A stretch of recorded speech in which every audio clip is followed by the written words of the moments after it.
ನಮಸ್ತೆ. ಇವತ್ತೊಂದು ಆರೋಗ್ಯಕರವಾದ ದೋಸೆಯೊಂದಿಗೆ ಬಂದಿದ್ದೇನೆ. ಇದು ಬಿಳಿ ದಾಸವಾಳದ ಗಿಡ. ಬಿಳಿ ಅಂದರೆ ಪ್ಯೂರ್ ಬಿಳಿ ಇರುವುದಿಲ್ಲ, ಸ್ವಲ್ಪ ಲೈಟಿಶ್ ಆಗಿ ಯೆಲ್ಲೋ ಆಗಿ ಗೋಪಿ ಕಲರ್ ಇರ್ತದೆ.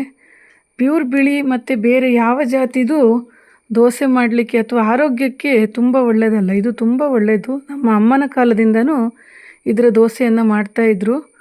ಇದು ಮಳೆಗಾಲದಲ್ಲೆಲ್ಲ ಕಜ್ಜಿ, ತುರಿಕೆ, ಚರ್ಮದ ಅಲರ್ಜಿ ಆಗೋದು ಜಾಸ್ತಿ.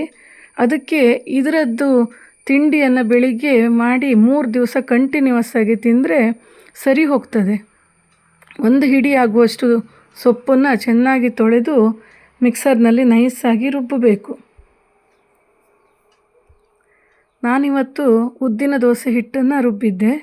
ಅದೇ ಹಿಟ್ಟಿಗೆ ಸ್ವಲ್ಪ ಹಿಟ್ಟಿಗೆ ಇದನ್ನು ಮಿಕ್ಸ್ ಮಾಡ್ಕೊಳ್ತೇನೆ. ರುಬ್ಬಿದ ಮಿಶ್ರಣವನ್ನು ಅದಕ್ಕೆ ಹಾಕಿ ಚೆನ್ನಾಗಿ ಕಲಿಸ್ಬೇಕು. ಈ ದಾಸವಾಳ ಸೊಪ್ಪಿಗೆ ಅದರದ್ದೇ ಆದ ಯಾವುದೇ ಪರಿಮಳ ಇರುವುದಿಲ್ಲ. ಮಾಮೂಲಿ ದೋಸೆ ಥರನೇ ಆಗ್ತದೆ, ಸ್ವಲ್ಪ ನೋಳಿ ಇರ್ತದೆ. ಅದಕ್ಕೆ ಅದನ್ನು ತೆಗೆದು ಮಿಕ್ಸ್ ಮಾಡೋದು ಕಷ್ಟ ಅಂತ ಹಿಟ್ಟನ್ನೇ ಸ್ವಲ್ಪ ಅದಕ್ಕೆ ಹಾಕಿ 1 ರೌಂಡ್ ಮಿಕ್ಸರಲ್ಲಿ ತಿರ್ಸಿದೆ. ಆಗ ಅದು ಚೆನ್ನಾಗಿ ಮಿಶ್ರಣ ಆಗ್ತದೆ. ಮಾಮೂಲಿ ದೋಸೆ ಥರನೇ, ಉದ್ದಿನ ದೋಸೆ ಥರನೇ ಇರ್ತದೆ ರುಚಿಯಲ್ಲಿ. ನೋಡಲಿಕ್ಕೆ ಮಾತ್ರ ಹಸಿರು ಬಣ್ಣ ಆಗಿರ್ತದೆ ಅಷ್ಟೇ. ಇದು ಮಳೆಗಾಲದಲ್ಲಿ 3 ದಿನ ತಿಂದರೆ ತುಂಬ ಒಳ್ಳೆಯದು. ಸೆಕೆ ಹಿಟ್ಟು, ಕಡುಬು ಅದು ರುಚಿಯಾಗ್ತದೆ ಮಾಡಿದರೆ.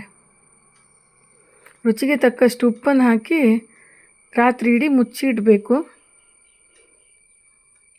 ಹುಳಿ ಬರಿಸಲಿಕ್ಕೆ.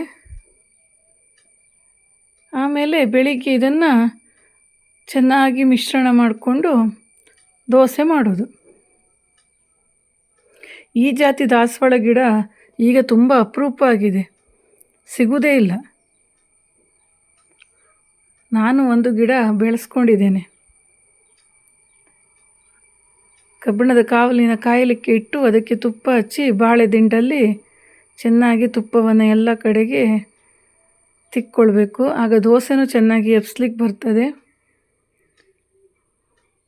ಉತ್ತಪ್ಪ ಟೈಪು, ತೆಳುವಾಗಿ ಕ್ರಿಸ್ಪಾಗಿಯೋ ಯಾವ ರೀತಿಯಾರು ದೋಸೆ ಮಾಡಿಕೊಂಡು ತಿನ್ಬೋದು. ಮಕ್ಕಳಿಗೆ ಒಂದು ಹೊಸ ರುಚಿ ಆಗ್ತದೆ, ಹಸಿರು ಬಣ್ಣದ ದೋಸೆ ಅಂತ.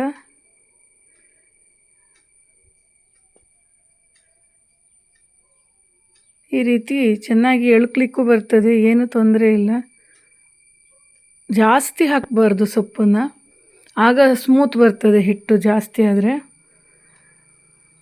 ಅರ್ಧ ಪಾತ್ರ, ಸಣ್ಣ ಪಾತ್ರದ ಹಿಟ್ಟಿಗೆ 1 ಹಿಡಿ ಸೊಪ್ಪು ಸಾಕಾಗ್ತದೆ. ಈ ಜಾತಿ ದಾಸವಾಳ ಸಿಕ್ಕಿದರೆ ಖಂಡಿತ ನಿಮ್ಮ ಮನೆಯ ಬಾಲ್ಕನಿಯಲ್ಲಿ ಒಂದು ನೆಟ್ಕೊಳ್ಳಿ. ಇದು ತುಂಬ ಉಪಯೋಗಕಾರಿಯಾದ ಗಿಡ. ಶಾಂಪು ಥರ ತಲೆ ಕೂದಲಿಗೆ ಹಾಕಿದರೆ ಹೊಟ್ಟು ಮತ್ತು ಕೂದಲುದ್ರ ಸಮಸ್ಯೆ ಎಲ್ಲ ತುಂಬ ಕಮ್ಮಿ ಆಗ್ತದೆ ಇದರಿಂದ. ಕ್ರಿಸ್ಪಿ ದೋಸೆ ರೆಡಿ ಆಯಿತು. ಚಟ್ನಿ ಬೆಣ್ಣೆಯೊಂದಿಗೆ ಸವಿದರೆ ಆಹಾ, ಎಷ್ಟು ದೋಸೆ ತಿಂತಂತಲೇ ಗೊತ್ತಾಗೋದಿಲ್ಲ. ಖಂಡಿತ ಒಮ್ಮೆ ಟ್ರೈ ಮಾಡಿ. ನನ್ನ ಚಾನಲನ್ನು ಲೈಕ್ ಮಾಡಿ, ಶೇರ್ ಮಾಡಿ, ಸಬ್ಸ್ಕ್ರೈಬ್ ಮಾಡಿ. Thank you.